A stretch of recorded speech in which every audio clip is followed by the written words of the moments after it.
The former head of the official inquiry into historical allegations of child abuse has been asked to explain to MPs her surprise decision to resign. Dame Lowell Goddard is the third chair to quit the position since the inquiry was set up in 2014. Sources have told the BBC there have been tensions within the inquiry team.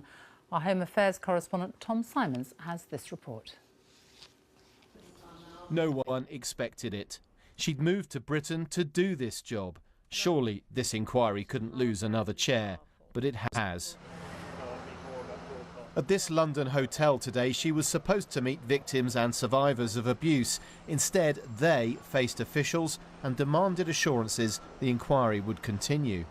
I think people generally were quite shocked, quite worried about the inquiry. People were worried about the public perception of the inquiry and that it's not just seen as a complete farce at this point.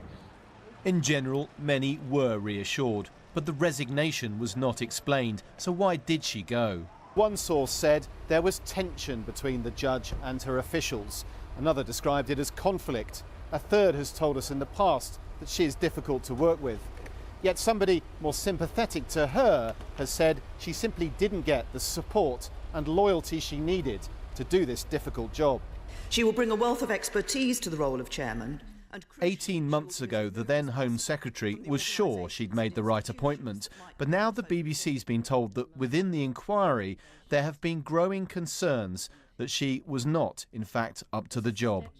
And next month, the parliamentary committee, which endorsed her as an impeccable candidate, will question her about why she suddenly stepped down. We need to hear from her.